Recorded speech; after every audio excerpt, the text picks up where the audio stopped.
जम्बू जू के उद्घाटन के शुभ अवसर पर सबसे पहले मैं वन्य जीवों के संरक्षण के लिए काम करने वाले सभी सहयोगियों का अभिनंदन करना चाहता हूं और इस वाटिका के निर्माण कार्य में जुटे सभी श्रमिक भाइयों एवं वन विभाग के कर्मचारियों का भी अभिवादन करता हूं। ये हम सबके लिए अत्यंत प्रसन्नता की बात है कि लंबे समय के इंतजार के पश्चात आखिरकार ये परियोजना पूरी हो गई और आज इसे जम्मू कश्मीर की जनता को समर्पित किया गया। मैं उसके विस्तार में नहीं जाना चाहता हूं, विवरण आपको बताया गया है। ये 62 करोड़ से थोड़ी ज्यादा लागत में मुझे लगता है कि फुल फ्लेजेड जू पहली बार जम्मू कश्मीर में बना है, जो इतने खूबसूरत हिली एरिया में स्थित है।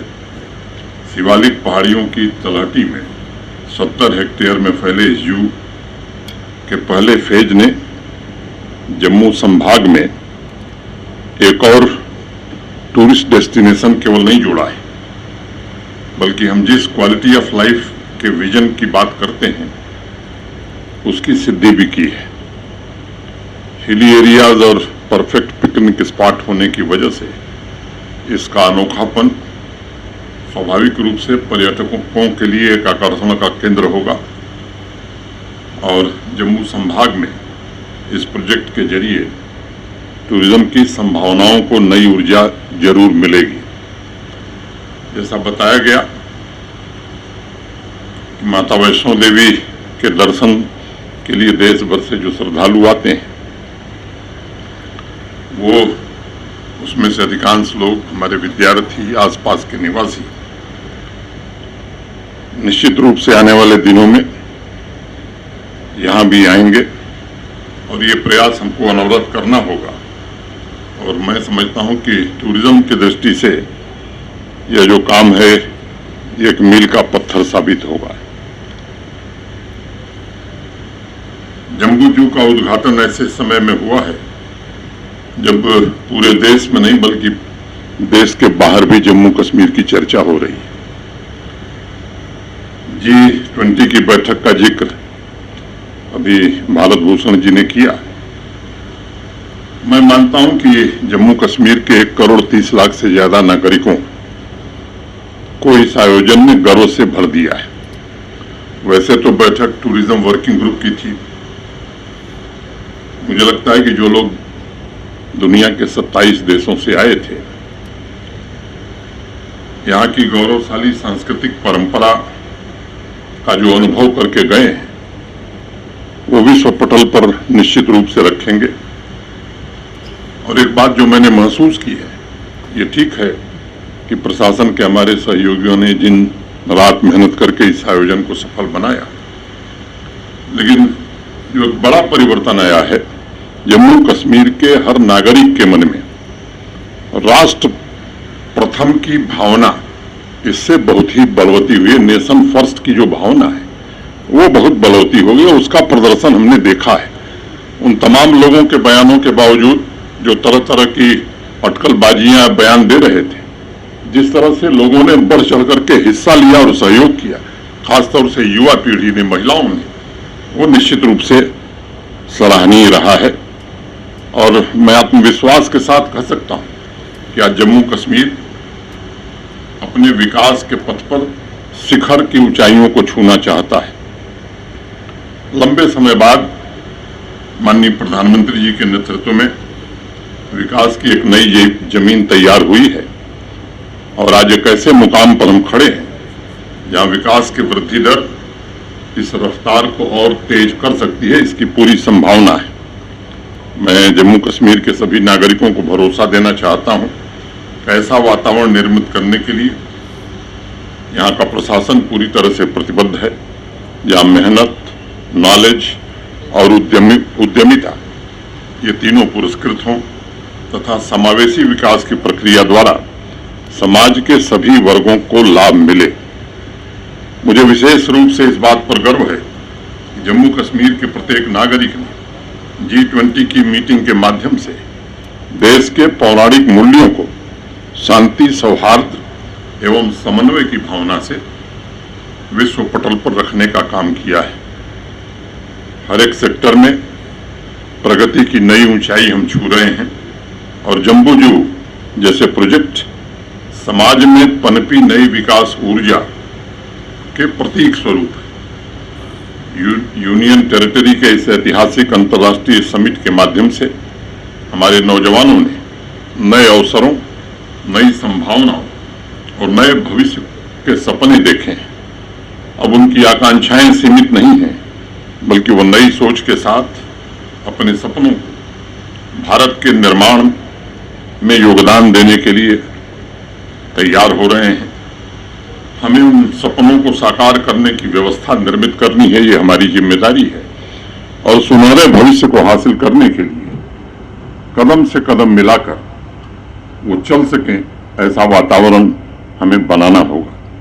पिछले 3 वर्षों की अनवरत कोशिशों ने हमारी प्रगति की रफ्तार को 10 गुना कर दिया है और 18-19 में पूरे जम्मू कश्मीर में 9,229 प्रोजेक्ट पूरे हुए थे और पिछले वित्तीय वर्ष में उसके 10 गुना से ज्यादा 92,555 प्रोजेक्ट जम्मू कश्मीर अब पूरा कर रहा है। तो ये रफ्तार स्वाभाविक रूप से 10 गुनी हो गई है और ये एक तरफा प्रगति नहीं है।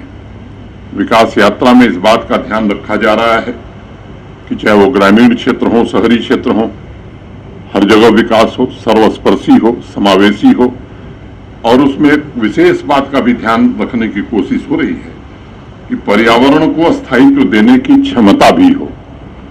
सस्टेनेबल डेवलपमेंट हमारी प्राथमिकता नहीं है, बल्कि जम्मू कश्मीर प्रशासन का संकल्प भी है। प्राकृतिक संसाधनों और विकास के संतुलन के इस संकल्प को पूरा करने की और नया रिकॉर्ड बनाने की हर कोशिश हो रही है। प्राकृतिक संसाधनों को सुदृढ़ करने में भी इसके सकारात्मक नतीजे दिख रहे हैं। 55% ग्रीन एवं फॉरेस्ट कवर के साथ जम्मू कश्मीर आज सस्टेनेबल डेवलपमेंट के लिए पूरे देश में रोल मॉडल बनने की दिशा में अग्रसर हो रहा है।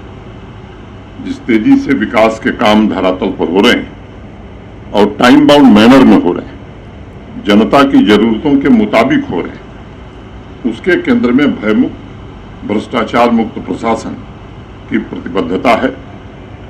अनेक सुधार हुए हैं, मैं उसके विवरण में नहीं जाना चाहता, लेकिन एक बात मैं कहना चाहता हूं कि जिस योजना के अंतर्गत ये प्रोजेक्ट पूरी हुई, लैंग्वेजिंग प्रोजेक्ट में इसकी फाइनेंसिंग हुई, जैसा बताया गया मेरे पहले, अभी कुछ दिन पहले 1500 पूर्ण परियोजनाओं, कंप्लीटेड प्रोजेक्ट्स को लोकार्पित करने का मुझे अवसर मिला। और जब मैं विवरण देख रहा था तो उसमें कई परियोजनाएं 10 साल पहले शुरू हुई थी, कुछ ऐसी थी जो 15 साल पहले शुरू हुई थी और कई ऐसी थी जो 20 साल से लंबित पड़ी हुई थी। ऐसी परियोजनाएं उन 1500 में से पूरी हो चुकी हैं। आप सबको मालूम है कि बिना फोटोग्राफिक प्रूफ के एक भी बिल पास नहीं हो रहा है। नागरिकों को भी सेवाएं समयबद्ध ढंग से मिले, इसकी गारंटी का इंतजाम किया गया है। उनकी शिकायत निवारण की व्यवस्था को भी प्रतिदिन नित नए आयाम से जोड़ने की कोशिश हो रही है और इसके कारण नागरिकों में एक नया विश्वास पैदा हुआ है।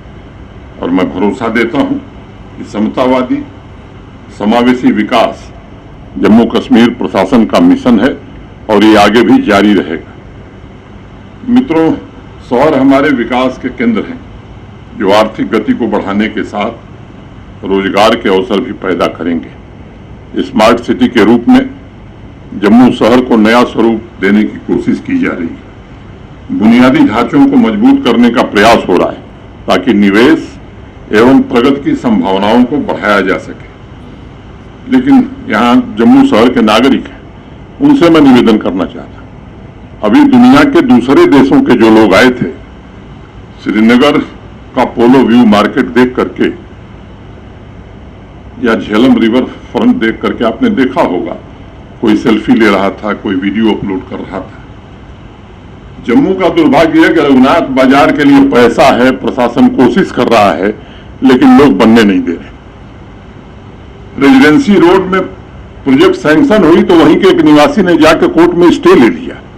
अगर इस मानसिकता से हम बाहर नहीं आएंगे तो फिर मुझे नहीं लगता है कि हम वो गति प्राप्त कर सकते हैं, वो स्थिति प्राप्त कर सकते हैं।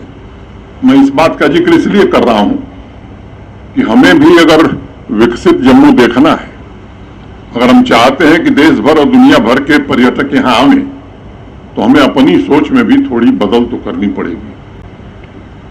और मैं आग्रह करूंगा आप सबसे और उन व्यापारियों से भी आग्रह करूंगा कि जब भी इंफ्रास्ट्रक्चर का काम होता है थोड़े वक्त तक तकलीफ होती है, लेकिन एक बार प्रोजेक्ट पूरा हो जाएगा तो आपका व्यापार भी बढ़ेगा, जम्मू की खूबसूरती भी बढ़ेगी और आने के लिए कुछ तो ऐसी चीज चाहिए कि लोग आवें और देखें।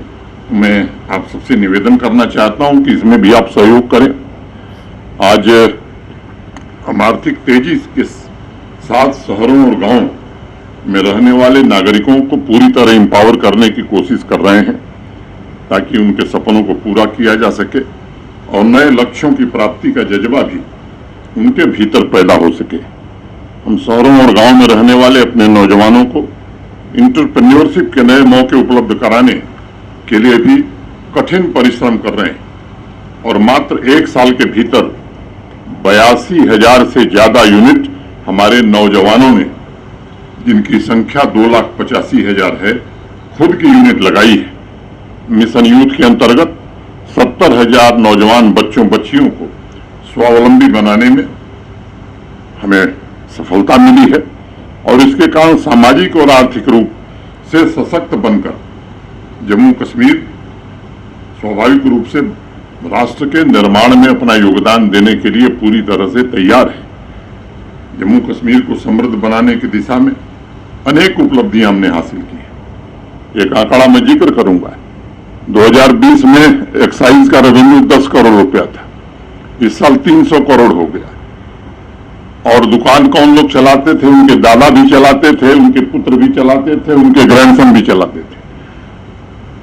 हाईकोर्ट के आदेश पर जब प्रशासन ने निर्णय किया कि ट्रांसपेरेंट ढंग से बिलिंग की जाएगी, जो लेगा वो लेगा, इतना विरोध जम्मू शहर में हर क्षेत्र के लोग, साहब ये तो ऐसे लोग आ गए हैं जो हमारी रोजी रोटी छीनना चाहते हैं। अरे भाई, आपके पिताजी की संपत्ति पर आपका अधिकार है, ये पारदर्शी ढंग से व्यवस्था चले, उसमें लोगों का लाभ होता है। और वही काम प्रशासन ने किया और मुझे बताते हुए खुशी है कि इस वित्तीय वर्ष में उसी एक्साइज से 300 करोड़ रुपए का रेवेन्यू जम्मू कश्मीर प्रशासन को मिला और ये रेवेन्यू निश्चित रूप से आपके विकास के कार्यों में लगाया जाएगा। इसी के कारण जम्मू जू बनेगा और भी नई परियोजनाएं बनेंगी। तो इस मानसिकता से भी हमें बाहर निकलने की जरूरत है। आप देख रहे हैं पूरी दुनिया में भारत की एक नई तस्वीर बनी है। भारत देश का और भारतीयों का इतना सम्मान दुनिया में कभी नहीं था। आज हम दुनिया की 5वीं बड़ी अर्थव्यवस्था बने हैं और माननीय प्रधानमंत्री जी बार बार ये कह रहे हैं विकसित भारत हमें बनाना है। 2047 तक अमृतकाल से और 25 साल की जो आगे की यात्रा है, उस यात्रा में हम सबको मिलकर के योगदान देना है। दुनिया की तीसरी बड़ी अर्थव्यवस्था तभी हम बन पाएंगे जब जम्मू कश्मीर का भी उसमें योगदान होगा। इस दृष्टि से मैं खासतौर से नौजवान मित्रों से निवेदन करना चाहता हूं, उस मानसिकता से जिनमें हमारे पूर्वज जीते थे उससे बाहर आने की जरूरत है। देश बदल रहा, पूरी दुनिया भारत की ओर बड़ी आशा और अपेक्षा से देख रही है। उस बदलती हुई आशा और अपेक्षा के अनुरूप नौजवान बच्चों से मैं कहूंगा कि आप इसके लिए तैयारी करो। जम्मू कश्मीर की जीडीपी भी इस तेजी से हम आगे आने वाले दिनों में बढ़ावें कि विकसित भारत में जम्मू भी विकसित बन सके। जम्मू कश्मीर, ये काम हमें आने वाले दिनों में करना है। आपको मैं एक सूचना देना चाहता हूं कि 8 जून को, आज से 2 साल पहले, तिरुपति बालाजी ट्रस्ट को एक जमीन दी गई थी। 8 जून को उस मंदिर का उद्घाटन होगा। एक और दर्शनीय स्थल जम्मू के लोगों को मिलेगा। इसी वित्तीय वर्ष, इसी दिसंबर के पहले, इसी 2023 में, इसी वर्ष में तवी रिवर फ्रंट और झील का काम भी पूरा करने की कोशिश हो रही है।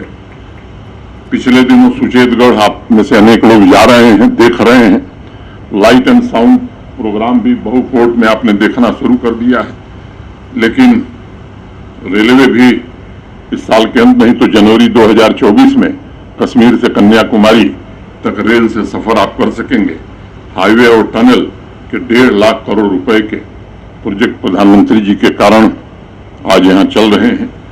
250 से 400 से ज्यादा ऑनलाइन सर्विसेज कर दी गई हैं और ये कोशिश की जा रही service plus auto appeal mode में, जिसमें जनता को अधिक से अधिक सुविधा मिल सके, उसकी भी कोशिश की जा रही है। स्मार्ट सिटी के प्रोजेक्ट पूरे हों, ये केवल प्रशासन की जिम्मेदारी नहीं। रेजिडेंसी रोड के एक निवासी जाकर स्टे ले आए। रघुनाथ बाजार के लोगों को अभी पिछली बार जब मैं आया था तो मैंने divisional commissioner, ADGP, DC Jammu, इन सब लोगों को और हमारे जो म्यूनिसिपल कमिश्नर है, हमने उनसे कहा कि एक बार उनसे बात करिए, उनको लाभ समझाइए कि इसका लाभ क्या होने वाला है। जम्मू शहर और खूबसूरत हो, इसमें प्रशासन हर कोशिश करेगा, लेकिन जम्मू के नागरिकों को भी मुझे लगता है कि अपनी जिम्मेदारी का एहसास होना चाहिए और केवल अधिकारों से नहीं, अपने कर्तव्यों के प्रति भी सचेत होने से कहीं भी विकास की गंगा बहती है। यही निवेदन करते हुए मैं धीरज गुप्ता जी, सुरेश गुप्ता जी, उनकी पूरी टीम को हृदय से बधाई देना चाहता हूं और इसके कारण एक नया विश्वास लोगों में पैदा होता है और अब मुझे लगता है कि दुनिया की कोई ताकत किसी भी तरह का षड्यंत्र जम्मू कश्मीर को तरक्की की नई ऊंचाई छूने से नहीं रोक सकता है। सबसे बड़ी आवश्यकता इस बात की है कि हम सब एकता की ताकत के साथ समाज के सभी वर्गों की कामयाबी के लिए काम करें। एक प्रगतिशील, आधुनिक और समृद्ध जम्मू कश्मीर के लिए हम अपने को समर्पित करें।